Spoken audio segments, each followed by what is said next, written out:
जय श्री कृष्ण, राधे राधे।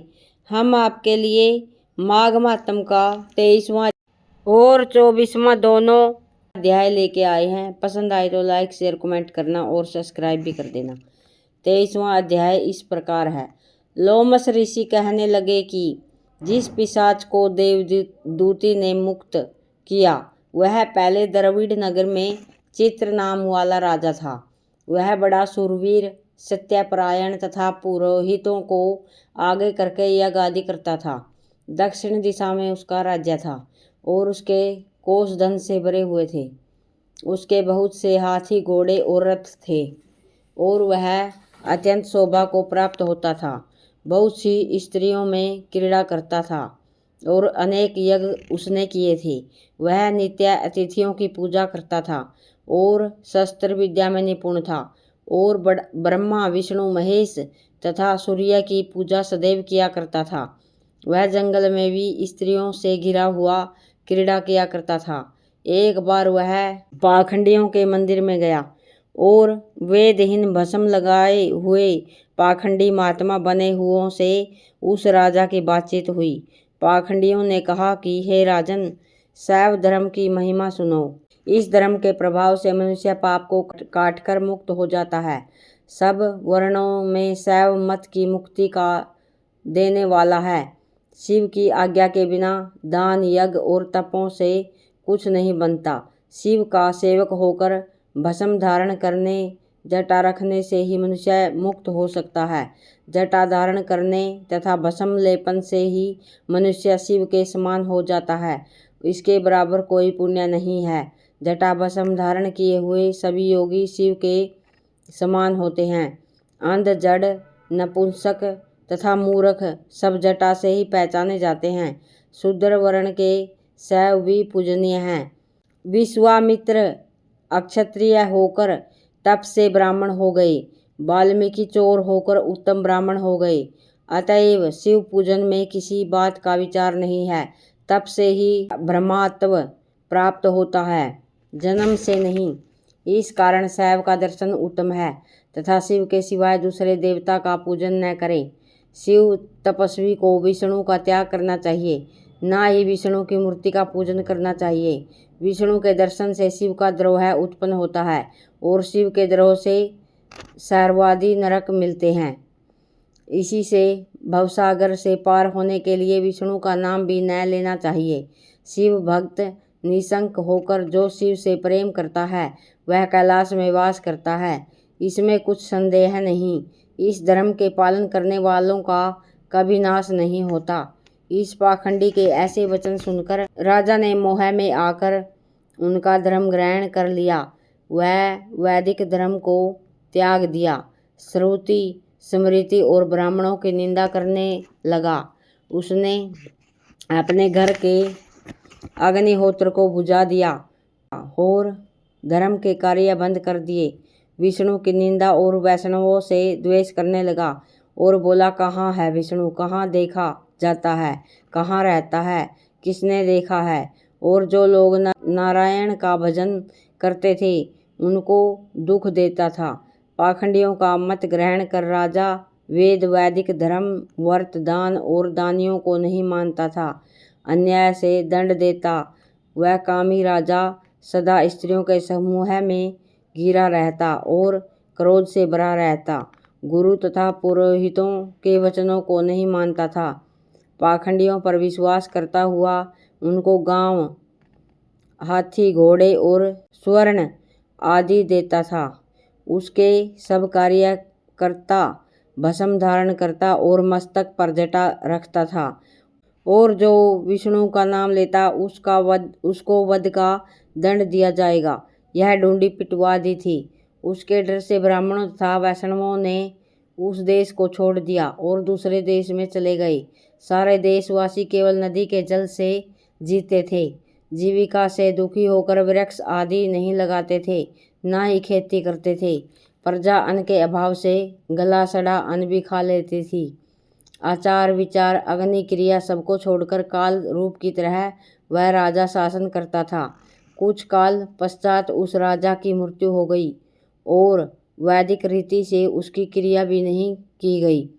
यह यमदूतों से अनेक प्रकार के दुख उठाता हुआ कहीं लोहे के कीलों पर से चलना पड़ा, कहीं जलते अंगारों पर चलना पड़ा, जहाँ सूर्य अति तीव्र था और ना कोई छाया का वृक्ष था, कहीं लोहे के डंडों से पीटा गया, कहीं बड़े बड़े दांतों वाले भेड़ियों और कुत्तों से काटा गया। इस प्रकार दूसरे पापियों का हाहाकार सुनता हुआ वह राजा यमलोक में पहुंचा। 23वां अध्याय संपूर्णम। बोलो विष्णु भगवान की जय। 24वां अध्याय शुरू। लोमस जी कहने लगे कि वह राजा पहले तो तामिश्र नामी नरक में गया, फिर अंध तामिश्र जहाँ पर अति दुखों को प्राप्त हुआ, फिर महारौरव, फिर कालसूत्र नामी महानरक में गया, फिर मूर्छा को प्राप्त हो गया, फिर मूर्छा से चेतना आने पर तापन को संप्रतापन नाम के नरक में गया। अनेक दुखों को भोगता हुआ वह प्रताप नाम नरक में गया। तब काकोल, कुड़पल, पूर्व मृतिका, लोह शंकु, मृजीप आदि नरकों में होता हुआ असी पत्र वन में पहुंचाया गया, फिर लोहधारक आदि नरकों में गिराया गया। भगवान विष्णु के साथ द्वेष करने के कारण वह 21 युग तक भयंकर नरकों की यातना भोगता हुआ नरक से निकलकर हिमालय पर्वत पर बड़ा भारी पिशाच हुआ। उस वन में भूखा और प्यासा फिरता रहा। उसको मेरु पर्वत पर भी कहीं खाने को नहीं मिला और ना पीने को जल। हो तब व्यथा के कारण वह पिशाच घूमता हुआ एक समय पलूत प्रस्त्रवण नाम के वन में जा निकला।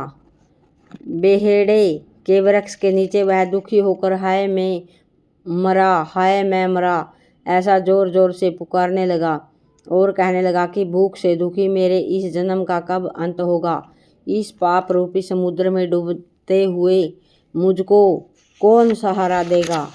लोमस जी कहने लगे कि इस प्रकार वेद पाठ करते हुए देवदूती उसके दुख भरे वचनों को सुनकर और वहां पर एक पिशाच को देखा, जिसकी लाल डरावनी आंखें, दुर्बल शरीर, काले काले ऊपर खड़े हुए बाल, चेहरा विकराल, सारा काला शरीर, लंबी सी जीभ, बाहर निकली हुई लंबे होठ, लंबी जांघें, लंबे लंबे पैर, सूखा चेहरा, गड्ढे जैसी आंखों वाले पिशाच को देखकर देवदूती ने उसे पूछा कि तुम कौन हो और ऐसी कारणों से क्यों रोते हो। तुम्हारी यह दशा कैसे हुई और तुम्हारा मैं क्या उपकार करूं। मेरे आश्रम पर आ जाने से कोई प्राणी दुखी नहीं रहता और वैष्णव लोग आनंद ही करते हैं। सो हे भद्र, तुम अपने इस दुख का कारण जल्दी कहो, क्योंकि विद्वान मनोरथ पाने के लिए विलंब नहीं किया करते। ऐसे वचन सुनकर प्रेत रोना बंद करके विनीत भाव से कहने लगा कि हे द्विज, किसी बड़े पुण्य से मुझको आपके दर्शन हुए हैं। बिना पुण्य के साधुओं की संगति नहीं होती। और फिर उसने पहले जन्म का वृतांत कहा कि भगवान विष्णु के द्वेष के कारण मेरी यह दशा हुई है। जिस हरि का नाम यदि अंत समय में मनुष्य के मुख से निकल जाए तो मनुष्य विष्णु पद को प्राप्त होता है, जो सबका पालन करता है, उसी से मैंने द्वेष किया। यह सब मेरे कर्मों का दोष है, जिसकी ब्राह्मण तप द्वारा प्रार्थना करते हैं। ब्रह्मादि देवता, सनकादिक ऋषि जिसको मुक्ति के लिए पूजते हैं, जो आदि मध्य और अंत में विश्व का विधाता और सनातन है, जिसका आदि मध्य और अंत नहीं है, उस भगवान के साथ मैंने द्वेष किया। जो कुछ पुण्य किए मैंने पहले जन्म में किए थे, वह सब विष्णु की द्वेष रूपी अग्नि में भस्म हो गए। यदि किसी प्रकार मेरा यह पाप नाश हो जाए तो मैं भगवान विष्णु के सिवाय किसी और देवता का पूजन नहीं करूँगा। विष्णु भगवान से द्वेष करके मैंने बहुत दिनों तक नरक यातना भोगी और अब पिशाच योनि में पड़ा हूँ। इस समय मैं किसी अच्छे कर्म के योग से आपके आश्रम में आया हूँ, जहाँ पर आपके सूर्य रूपी दर्शन से मेरे दुख समान अंधकार को दूर कर दिया है। अब आप कोई ऐसा उपाय बतलाइए जिससे मेरी यह पिशाच योनि दूर हो, क्योंकि सज्जन पुरुष उपकार करने में देर नहीं करते। देवदूती कहने लगे कि यह माया, देवता, मनुष्य, असुर सबकी स्मृति को मोहित कर देती है, जिससे धर्म का नाश करने वाला द्वेष पैदा हो जाता है। जगत के उत्पन्न करने, रक्षा करने और नाश करने वाले जो सब प्राणियों की आत्मा है, उनसे भी लोग द्वेष करते हैं। जिनके अर्पण करने से कभी कर्म सफल होते हैं, उनकी भक्ति से मुख मोड़ने वाले मूर्ख कौन सी गति को प्राप्त नहीं होते। चारों वर्णों का वेदोक्त हरि का भजन करना ही उत्तम है, अन्यथा कुमार्ग में चलने वाले मनुष्य नरक में के गामी होते हैं। इसी कारण वेद विरुद्ध कर्मों को त्यागना चाहिए। अपनी बुद्धि से बचे हुए धर्म के मार्ग पर चलने से मनुष्य परलोक के पथ का भी नाश करते हैं। वह वेद देवता और ब्राह्मणों की निंदा करते हैं। झूठे मन कल्पित शास्त्रों को मानने वाले नरक में जाते हैं। देवादिदेव विष्णु से विमुख होने वाले नरक में जाते हैं। जैसे द्रविड़ देश का राजा नरक में गया, इस कारण इसकी निंदा नहीं करनी चाहिए और वेद में न कही गई क्रिया को भी नहीं करना चाहिए। लोमस जी कहने लगे कि ऐसा करने पर मुनि ने पिशाच को सुमार्ग बतलाया कि माघ मास में तुम प्रयाग में जाकर स्नान करो और उससे तुम्हारी यह पिशाच योनि समाप्त हो जाएगी। माघ मास में प्रयाग में स्नान करने से मनुष्य पहले जन्म के सब पापों से मुक्त हो जाता है। वहाँ पर स्नान करने से मुक्ति प्राप्त होती है। इसे बढ़कर और कोई प्रायश्चित नहीं। संसार में यह मोक्ष और स्वर्ग का खुला द्वार है। गंगा और यमुना का संगम त्रिवेणी संसार में सबसे उत्तम तीर्थ है। पाप रूपी बंधन को काटने के लिए यह कुल्हाड़ी है। कहाँ तो विष्णु, सूर्य, तेज, गंगा, यमुना का संगम और कहाँ यह तुच्छ पाप रूपी तृण की आहुति।